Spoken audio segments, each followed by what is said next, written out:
Checo Pérez, tierra número 19.999.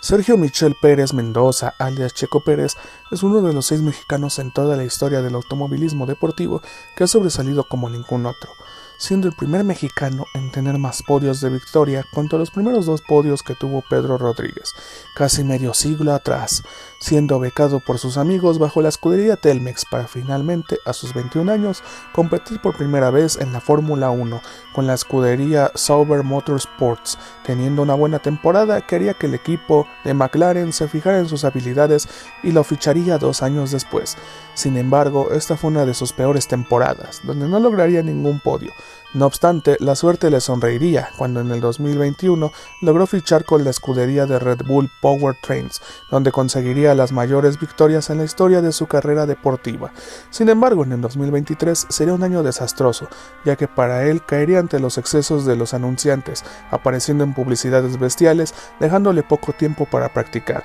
sumado a las fiestas con sus amigos poderosos, donde bebía sin control, perdiendo poco a poco las habilidades motrices de las que tanto sobresalía su conducción bajo la lluvia y la niebla, provocando que se estrellara en las pistas en múltiples ocasiones, quedando en ridículo contra Max Verstappen y su acabose en la carrera de la Ciudad de México, donde ni siquiera alcanzó a competir por una falla en el motor. Es así como a finales de 2024 se despediría parcialmente de la Fórmula 1, ya que aunque fue despedido de Red Bull, aún hay un equipo que lo podría meter a la temporada de 2025, enseñándonos a todos que la disciplina y el trabajo duro nunca se deben dejar de lado. Willy Wonka and the Chocolate Factory. De todos los fabricantes de dulces y confiterías más famosos en el cine y la ciencia ficción, ninguno se ha igualado al poder que tiene Wilbur James Wonka, un hombre que desde muy joven perseguía solamente una meta a cumplir: ser el mejor chocolatero del mundo, con mezclas increíbles de sabor en sus barras de chocolate, chicles de sabores variados, además de contar con un intelecto que lo hacía inventar toda clase de máquinas para manufacturar los mejores dulces de la tierra. Sin embargo, al tener una de las mejores empresas para producir dulces con texturas y sabores sacados de otras galaxias, había gente horrible que le robaba a diestra y siniestra todas sus recetas, lo cual lo volvería una persona tímida, irritable e insegura ante los demás, que al ver que los estragos del tiempo en su cuerpo se veían en la forzosa necesidad de buscar un heredero, por lo cual lanzaría un concurso para elegir a su futuro sucesor, donde eligió al niño más bondadoso de todos, siendo así la única debilidad para este empresario, que si bien pudo tener sentimientos y melancolía por saber qué es lo que se siente tener una familia, si Willy Wonka nunca hubiera conocido a Charlie y se hubiera concentrado en su máquina para teletransportar chocolates, en definitiva se hubiera convertido en un científico aclamado y el chocolatero más poderoso de la Tierra, pudiendo comprar todas las selvas con aceite de palma, tal si de un Ferrero Rocher se tratase. Por suerte, Wonka no trabajaba para maniáticos homicidas, de lo contrario hubiera convertido a muchas personas en dulces para después canalizar sus cuerpos. Silver Surfer, The Fantastic Four and Silver Surfer. Silver Surfer tuvo su primera y última aparición cinematográfica en la película de 2007, teniendo uno de los mejores efectos especiales para su época, siendo de los pocos antihéroes que verdaderamente le podían dar guerra a los Cuatro Fantásticos, capaz de absorber los poderes de sus enemigos, tener fuerza y velocidad sobrehumana, poder utilizar cualquier material para alimentarse y sobre todo respirar y volar en el espacio. Lo hacía uno de los enemigos más difíciles de derrotar. Si él hubiera querido, elimina al Doctor Doom de una buena vez, mataba a la Antorcha Humana y en el peor de los casos, la horrible nube en la que habían representado a un primitivo Galactus se hubiera tragado el planeta Tierra sin escapatoria alguna. Los guionistas no tuvieron ninguna opción lógica para que los Cuatro Fantásticos pudieran derrotar de manera física a Silver Surfer, por lo que encontraron una de las formas más anticuadas pero clásicas de neutralizarlo. Como fue eso, simple, lo volvieron su aliado al recordarle mediante una herida de gravedad sufrida en su Storm los recuerdos de su difunta esposa que pereció a manos de Galactus, haciendo que Silver Surfer cambiara de equipo y ahora peleara con aquel ser al que le había jurado lealtad hace millones de años, dejando una de las escenas más memorables del cine con un continuará que jamás llegó. Vector, Despicable Me. Vector Perkins es uno de los inventores más acaudalados de la ciudad X donde vive, Gru, alias el Despicable Me.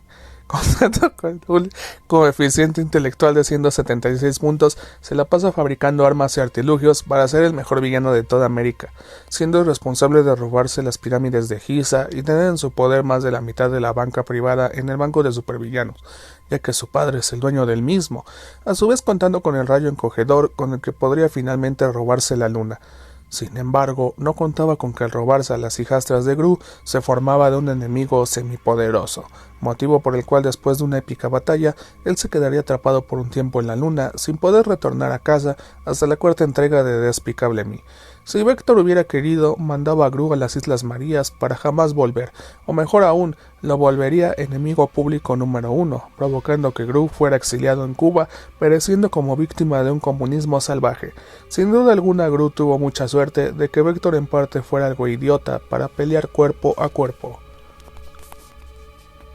Kai, de Kung Fu Panda 3. De todos los villanos a los que se ha enfrentado Po, Kai era el más infame, aterrador y despiadado de todos, siendo un zombie que regresó de entre los muertos, con una de las técnicas más devastadoras de cualquier maestro del Kung Fu, al robarle el chi o su energía vital a cada maestro contra el que se enfrentaba. No había nada en el planeta para detenerlo. De hecho, él solo tuvo a punto de extinguir a la raza de pandas que vivían en una vieja montaña. Por desgracia, Po utilizará uno de los métodos más tristes, horribles y tétricos que se le podía ocurrir a un héroe para acabar con un villano. Po se despediría de todos sus amigos para proceder a inmolarse junto con Kai con la llave dactilar, haciendo que regresaran a la tierra de los fallecidos, donde ahora sí, gracias al chi adquirido mediante oraciones por todos los seres en la tierra de los vivos, Po adquiere poder sin igual para deshacerse de Kai. En definitiva, ese final fue un Deus Ex Machina, ya que de no haber funcionado o de haber roto los dedos Kai durante la batalla contra Po, él jamás podría haberse inmolado y Kai hubiera absorbido los poderes de Po para esclavizar a toda China bajo su control. Chu Seong-woo, Squid Games Season 1.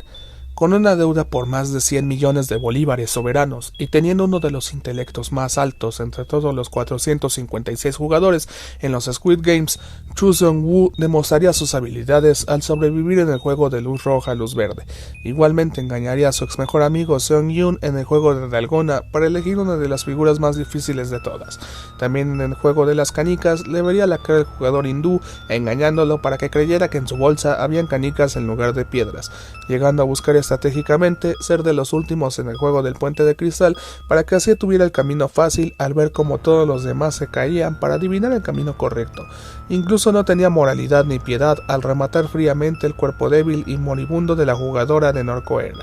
logrando pasar a la última ronda, donde enfrentaría al imbécil de Seong-yoon. La pregunta es, ¿cómo carajos perdió contra un vagabundo que no hacía ejercicio, fumaba y tomaba todo el tiempo, además de estar gravemente afectado por los traumas que sufrió en la huelga de la empresa que lo había despedido hace 1000 años? Pues nunca lo sabremos, ya que Chu Seong-woo era más alto y fuerte que Seong-yoon, teniendo una ventaja de 2-1, donde por azares del clima, Seong aprovecharía la lluvia para atacar la única debilidad de Cho. Así es, Cho tenía miopía, por lo que en una batalla soleada, en definitiva Seong-yoon terminaría muerto, y Cho Seong-woo se largaría con los $30 millones. Víctor Drago, Creed 2, Creed 3. Imagina por un momento que dedicas toda tu vida a entrenar en las frías tundras de Stalingrado, peleas contra boxeadores experimentados en los gimnasios de San Petersburgo. Tu padre es uno de los boxeadores más aclamados de tu país. Llevas entrenando desde pequeño y literalmente tu vida y reputación dependen de pelear con un tipejo que jamás en su vida había peleado a nivel profesional.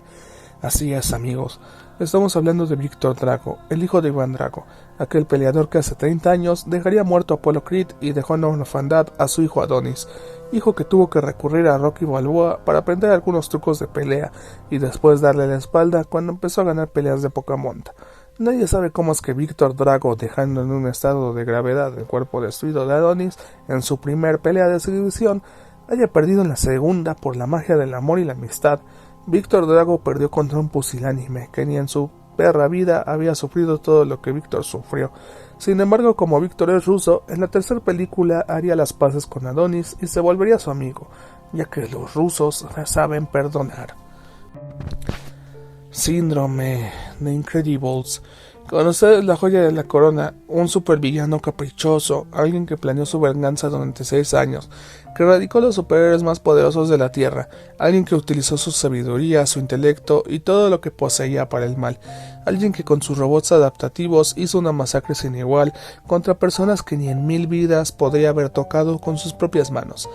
teniendo todos los recursos monetarios en su poder para hacer lo que quisiese, desde comprar la lealtad del gobierno, volver a Mr. Increíble su mejor amigo para después envenenarlo con un suero aplicado en una cena de negocios, ya sea en su comida o en el vino, o mejor aún, que le quitara sus superpoderes. A lo mejor tal vez desintegrar a toda la familia Park con un rayo atómico, o incluso eliminar a Mr. Increíble de la faz de la Tierra, encerrándolo en un búnker con gas mostaza, qué sé yo. Síndrome es la persona más nerfeada de todo el maldito cine de ciencia ficción. Literalmente murió de la forma más estúpida posible. Su capa se atoró en el motor de su propia aeronave, haciendo añicos, en lo que sería una muerte sumamente rápida y dolorosa. Él tenía las probabilidades de ganar a su favor, él tenía la tecnología para gobernar el mundo, si quisiese, con una energía limpia 1000 veces mejor que la atómica, pudiendo comprar la presidencia y él mismo llevar a los superhéroes a un campo de trabajos forzados con grilletes especiales para humillarlos al dejarlos débiles.